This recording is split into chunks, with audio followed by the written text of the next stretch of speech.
That was one of the best blockbuster films that I've seen in years. It was one of the best comic book movies I think ever made. And my mind is still reeling afterwards about what I saw. I want to see it a second time just to pick up on little details that I might have missed, because Joaquin Phoenix's performance was unlike anything I've seen in years. He put so much detail into every aspect of his movement and the way he emoted. You could see so many layers of physical and mental anguish behind his face. In the first scene of this film, Joaquin Phoenix's character Arthur is sitting at his table and applying his clown makeup because he's a clown for hire, and he entertains children, he holds signs for businesses.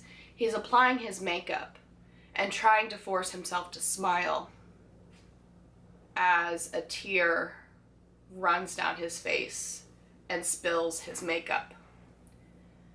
And we get a sense through this very first scene of what kind of man Arthur is. A man that's going through unbelievable pain. Pain that would ruin almost anyone.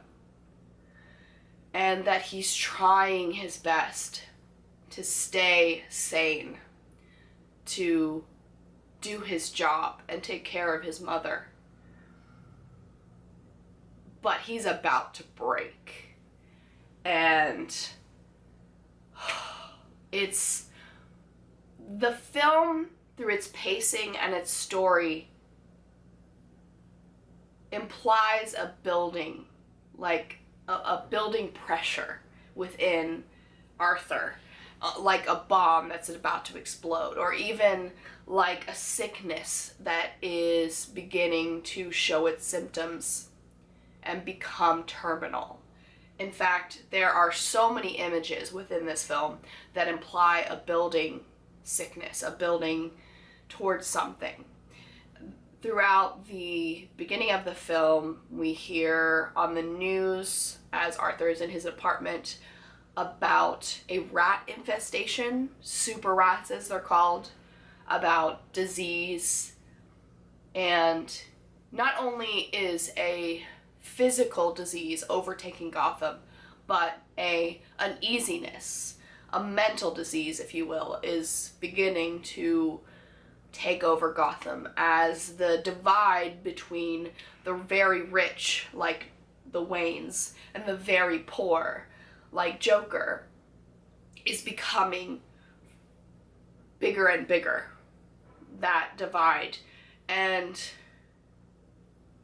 it's also hinted at that people in the very impoverished and poor and disenfranchised class are reaching out to the Waynes. Like, Joker's mom is constantly trying to send letters, which we later find out why she's doing that, but she's sending letters to ask Wayne for help, because she says that if Wayne knew how we're living, he would help us, because the very rich have so much money and they of course would want to help us, right? But we later find out that that Thomas Wayne is a dick and he doesn't care at all. I imagine he doesn't care at all about anyone but himself. But yeah, you can argue about that in the comment section. And interestingly, I think the Waynes are the villain of this story, although the Joker is not the hero. I don't think there are any heroes in this story. So, what else can I discuss without spoiling it? Because I want to have like a spoiler-free section and a spoiler section. I think I'm going to just talk about spoilers now. So if you haven't seen the film, go see it and then watch the rest of this video. So the laughter has always been a part of the Joker's character. His laugh is iconic, and Joaquin Phoenix emulates that laugh. That reminds me a lot of Mark Hamill's laugh in Batman the Animated Series. It's beautiful to listen to, but creepy. And his laugh is so much a part of the character. And the way that they interpret this in this realistic film is that his laughter is actually because of a condition. And this condition causes Arthur, to laugh uncontrollably. And it's not because he finds something funny. It's like a tic, kind of like when you have Tourette's or something and you start to say a phrase or make sounds and you can't control it. It's just a tic that he has. And I think that this tic is actually brought on a lot by stress, and you'll find this in different scenes in the movie. He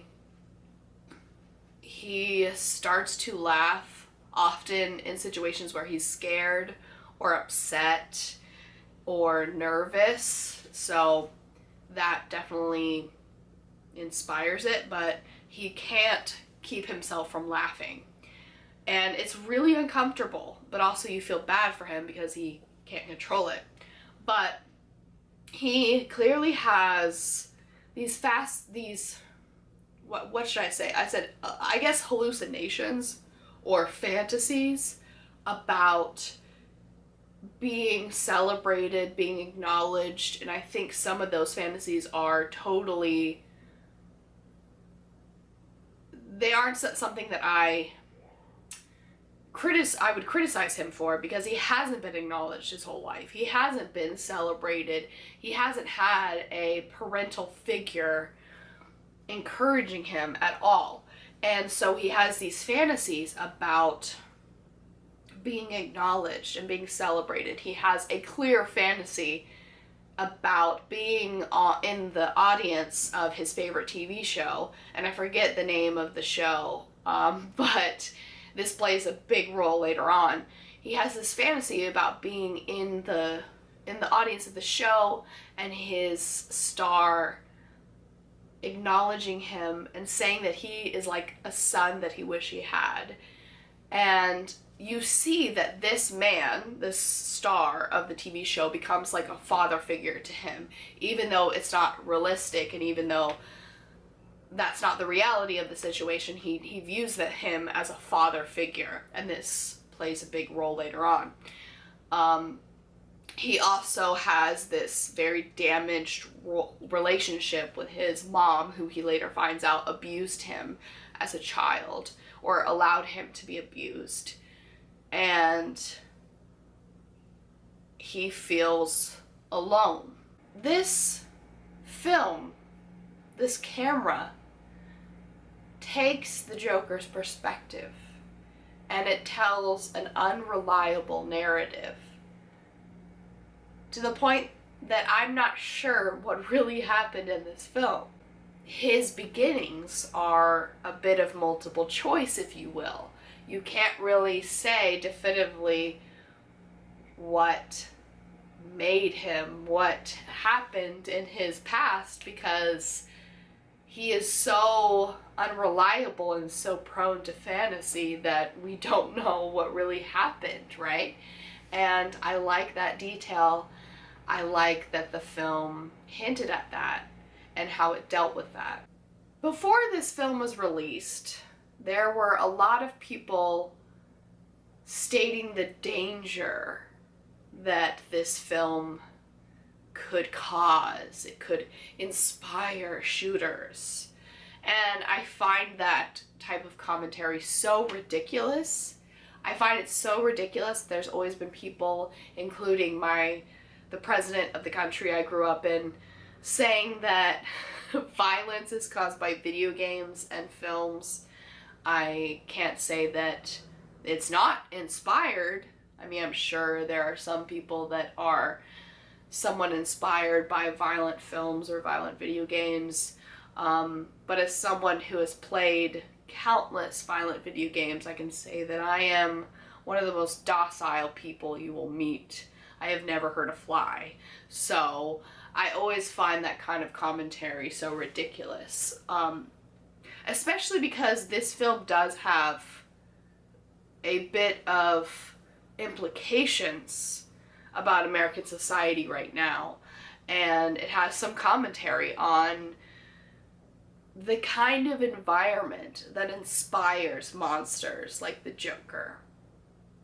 And if anyone watches this film, they will know that it criticizes a society that doesn't give anything, any resources towards people that have mental problems, that gives no benefits or help towards the impoverished, and allows an abused child to return to the home he was abused in.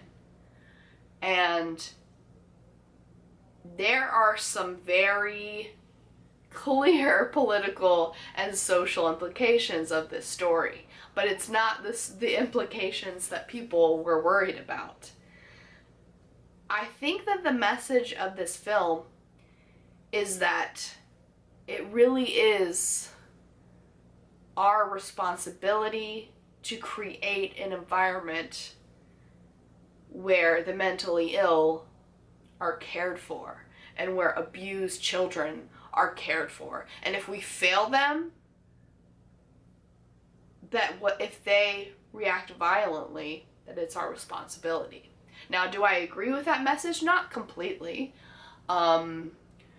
Most people that have mental illness are not violent, and I have personally come from a family with someone who reminded me a lot of the Joker because he has schizophrenia and is a violent schizophrenic, but most people that have schizophrenia are not in fact violent. So yeah, do I necessarily agree with the message of this film? Not entirely, but I do respect the message because it really points a finger at the ultra rich and the ultra influential members of government for blaming everything but themselves for the problem.